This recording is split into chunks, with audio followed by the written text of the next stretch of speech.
everybody, my name is Anna and welcome to Cactus Caffeine, where I share with you my passion of growing cactus and other desert plants over a cup of coffee. So it's been a while guys since I did a vlog because it has been still very hot here. This is the only day where we are having a little bit of a cool down.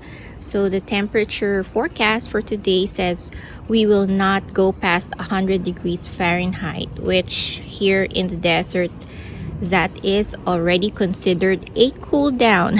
So this summer has been the worst for me. So it has been too long, too hot, and too dry.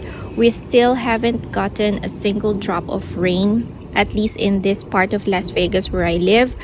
The last rainfall was still way back in April, and now it is already early September and we still haven't gotten a single drop of rain. I lost a lot of cacti. So you can see there's a vacant spot there. There used to be one there. So I lost a lot of cactus this summer season. I don't want to dwell on them too much, but yeah, I've lost more this summer than I did in the previous years.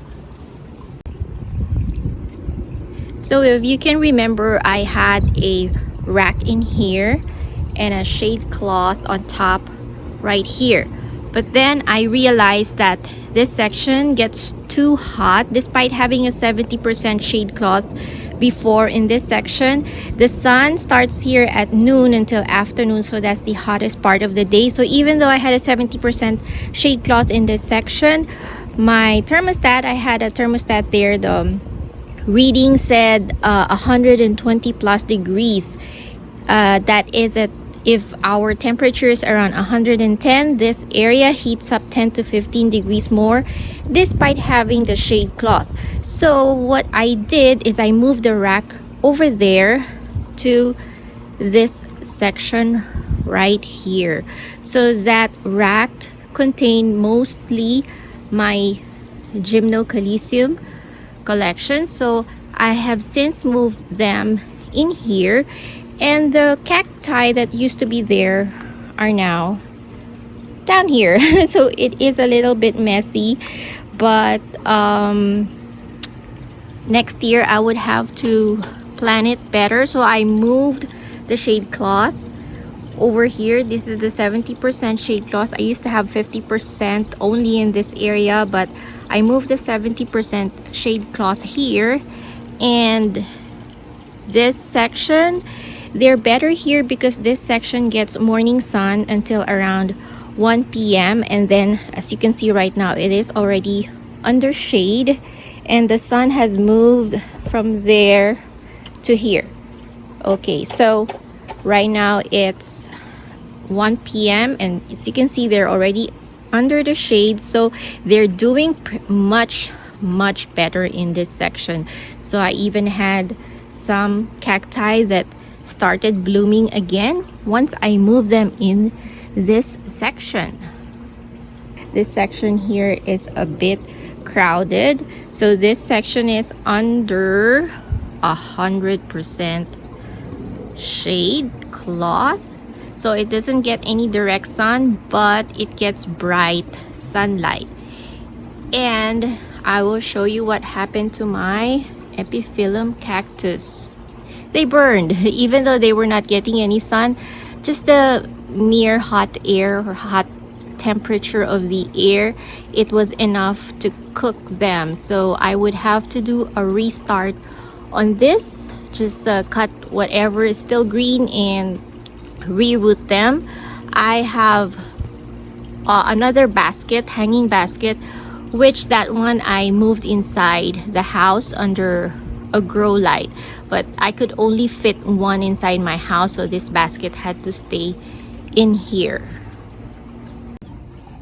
Do you guys know what this is? This used to be my donkey's tail. See, it got cooked. Despite being under shade, it got cooked or baked.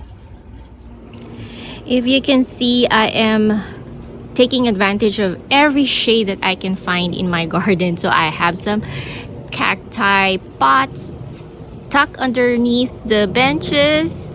Look at this one, it's still blooming. That is an echinopsis, so it manages to bloom underneath.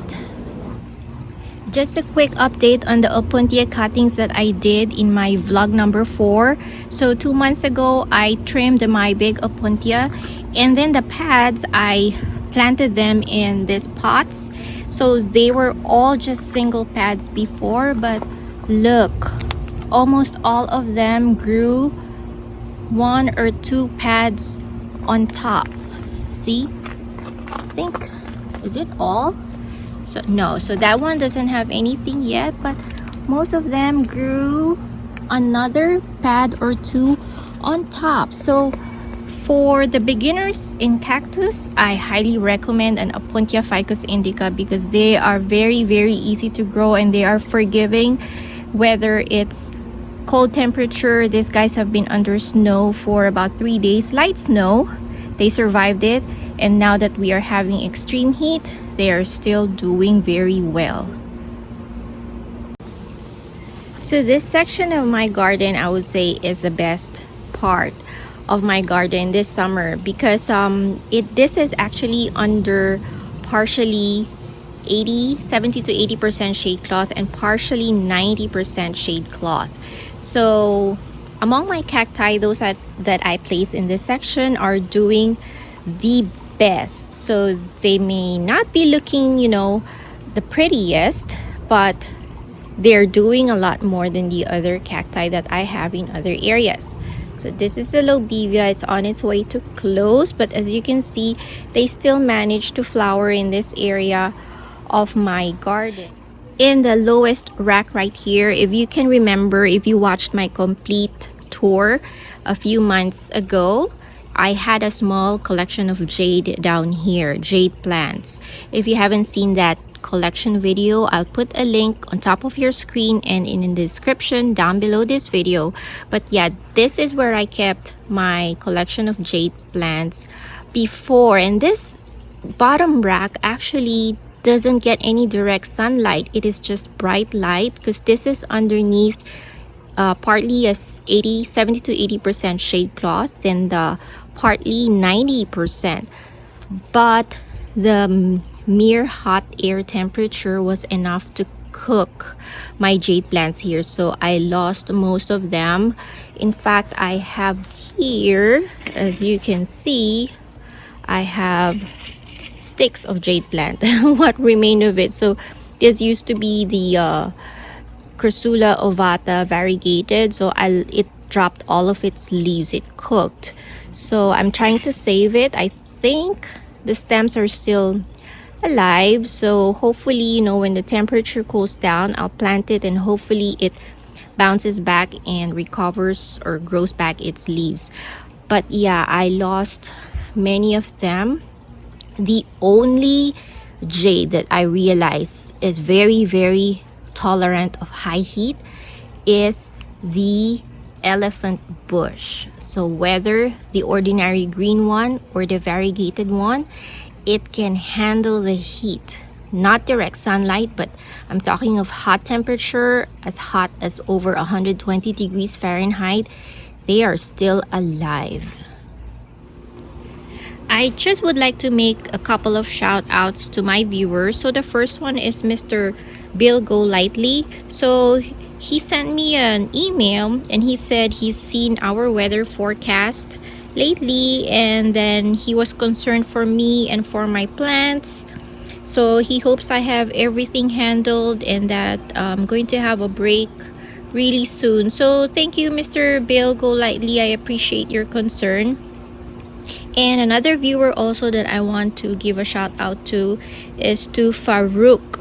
So I hope I said that right, but Farouk lives in Baghdad, Iraq, and we were comparing notes as to, you know, how we are handling things because they also have an extreme heat over there.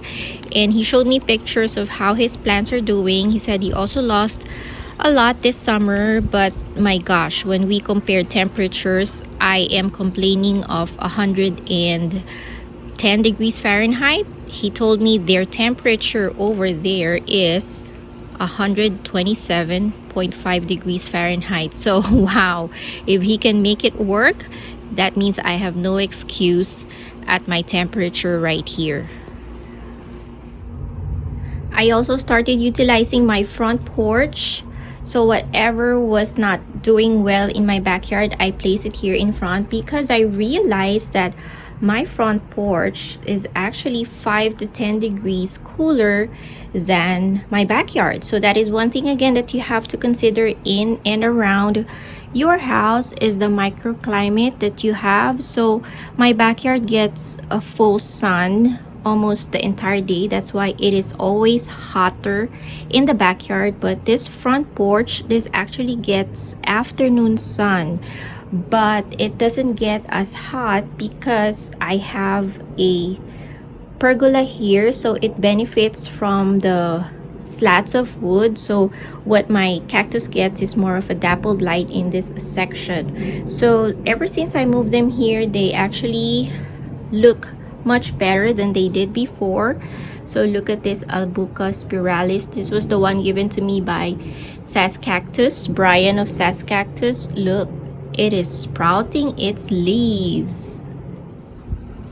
This is another section in my backyard that gets a good amount of shade. So I have a lot of plants tucked in this corner right here. So mostly this is where I kept my haworthia.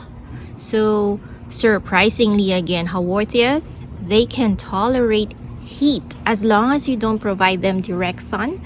Look at them, they're all looking very nice. You know, not as plump and as green as I would want them to be, but they are holding pretty well in the heat, despite the heat. Another realization I made is that aloes are very tolerant of high temperature. Of course, as long as you protect them from direct sun, they do well even in very hot temperatures. Euphorbias are again another type of succulent that does very well in high heat as long as you protect them from direct sun. So I think I will be adding more euphorbias to my collection. And finally, my desert garden, it is looking better than I expected it to be. So this is under a 50% shade cloth. The only thing that I protect in this garden is this totem pole cactus and this agave. So whenever our temperature is over 105 degrees Fahrenheit, I would put an extra shade cloth on top of those two cactus. But other than that, all the rest, they are just sunbathing all day. So that is it guys for my update for this vlog. If you like this video, don't forget to give me a thumbs up and subscribe if you like cactus and other desert plants. So until my next video again, bye and cheers.